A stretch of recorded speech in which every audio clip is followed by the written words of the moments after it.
Kembali lagi bersama spesialis sapi. Untuk tema kali ini kita akan menangani atau mengatasi sapi yang mengalami prolap uterus. Dan kali ini kita sudah berada di lokasi, yaitu tepatnya di daerah Kecamatan Patrang, Kelurahan Bintoro, Dusun Mojan. Dan proses dilakukan atau penanganan dilakukan di malam hari. Memang kebetulan si sapi indukan lahir tepatnya di jam 21.00. Dan untuk sebelum prolap, laporan dari si pemilik, memang sapi ini mencurigakannya di saat sebelum pedet keluar, memang si cervix sudah mulai keluar atau fisikanya itu mulai keluar. Dan memang dari cerita atau laporan dari si pemilik itu pasti kebanyakan mengalami prolap uteri seperti ini, atau bahasa Jawanya broyongan, atau di bahasa Maduranya yaitu lortopen.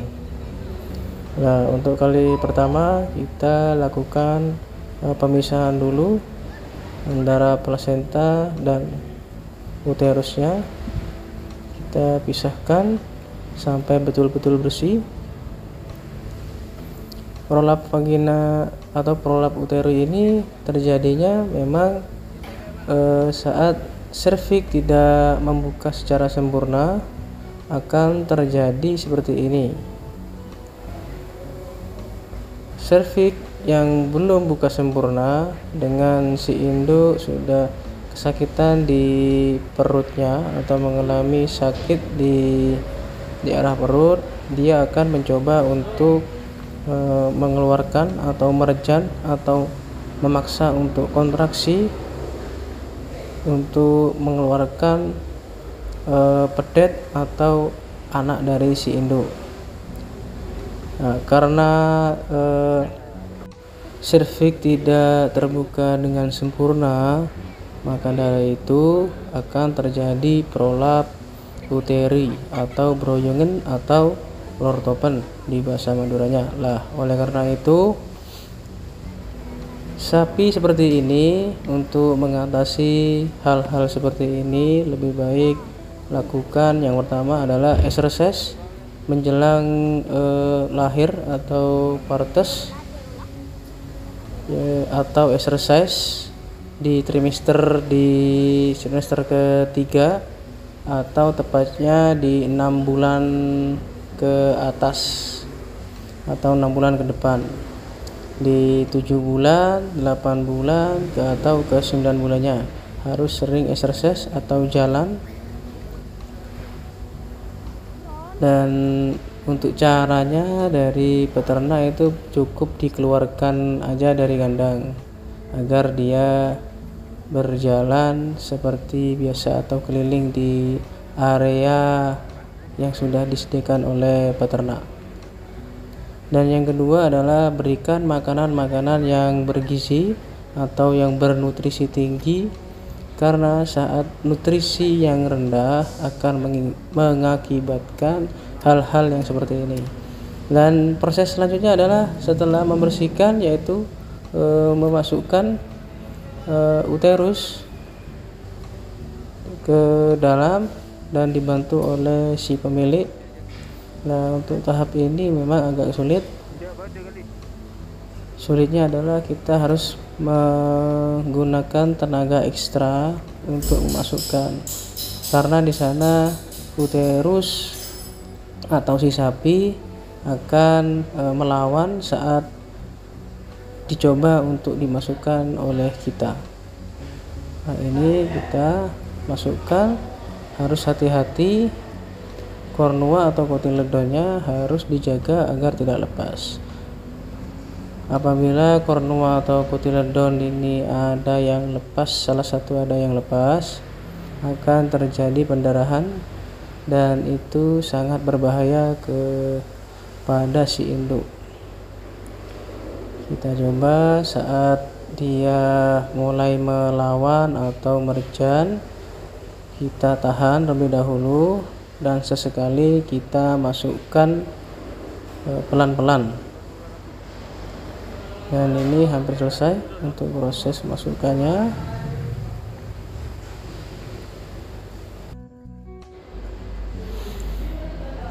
Dan di desa untuk kerjasama setiap tetangga memang kompak atau saling membantu. Dan proses selanjutnya yang ketiga adalah proses penjahitan. Kita menggunakan metode jahitan. Jahitan ini bertujuan untuk menahan agar uterus tidak keluar atau tidak dikeluarkan oleh si induk. Karena saat uterus itu mengalami kotor, ada kotor di dalam, atau merasa si induk sakit di bagian reproduksinya, dia akan mencoba untuk mengeluarkan uterus yang sudah masuk di dalam. Nah, oleh karena itu kita harus menahannya dengan metode ini. Ada dua metode yang digunakan. Biasanya yang digunakan yaitu metode menggunakan tali tanpa jahitan, dan yang kedua adalah dengan metode jahitan seperti ini. Nah, metode ini cukup kita jahitkan dengan benang nilon yang berukuran kurang lebih 0,1, dan kita jahit di bagian vulva cukup 3 jahitan. 3 jahitan sudah cukup untuk menahan kontraksi atau rejanan dari si induk sapi. Dan oleh karena itu untuk jahitan kita buat jahitan pertama kita buat 3 lapis, dan totalnya kalau 3 baris berarti sekitar 9 lapis yang kita buat. Sangat cukup untuk menahan dari kontraksi dari si induk maupun rejananya. Metode ini dilakukan secara umum oleh petugas-petugas kesehatan. Untuk itu kita perlu petugas yang memang ahli di bidangnya. Mengapa metode ini dipilih oleh saya adalah metode ini cocok untuk sapi yang kontraksinya yang cukup kuat. Oleh karena itu metode ini lebih dipilih oleh saya atau lebih cocok untuk sapi yang kontraksinya kuat seperti indukan yang saya tangani ini. Kalau memakai metode tali itu kita lakukan apabila memang si induk kontraksinya itu memang jarang, dan metode tali itu tidak menimbulkan bekas jahitan di vulva. Karena untuk bekas jahitan saat kita nanti menjual akan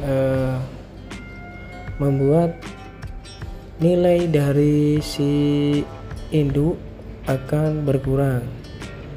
Padahal dari si induk untuk peternaknya dijual ke jagal agar diafkir atau dipotong, tetapi kenyataan di lapangan memang harganya memang sangat miring atau selisih dari harga semestinya. Oleh karena itu metode tali itu sangat cocok apabila kontraksinya memang tidak parah atau tidak kuat.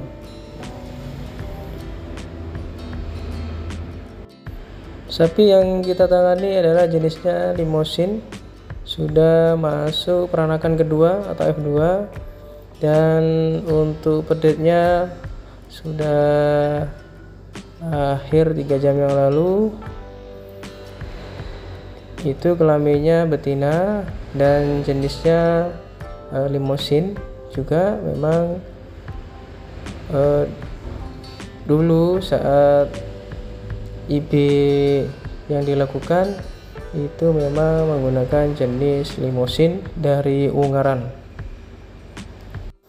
Jadi yang perlu kita perhatikan dari pasca penjahitan ini, yaitu kita harus memberikan nutrisi atau pakan yang bernutrisi tinggi. Dan untuk yang diperhatikan lagi, yang kedua adalah kita harus memperhatikan bekas jahitan agar tidak dihinggapi oleh lalat, karena lalat ini yang membuat luka di belatungi atau dari telur dari lalat atau larva, itu yang membuat nanti menjadi miasis. Oleh karena itu perhatian ekstra untuk bekas jahitan ini perlu diperhatikan penuh. Dan untuk proses pembukaan jahitan bisa kita lakukan 2 minggu setelah proses penjahitan dilakukan. Treatment khusus untuk ini kita perlu memberikan antibiotik dan antihistamin maupun analgesik untuk proses penyembuhannya. Dan proses jahitnya ini sudah mulai selesai yang pertama, dan untuk yang berikutnya kita lakukan yang kedua dan yang ketiga. Oke, cukup sekian untuk proses penjahitan penanganan prolap vagina ini. Semoga bermanfaat untuk penonton setia Spesialis Sapi. Terima kasih. Wassalamualaikum warahmatullahi wabarakatuh.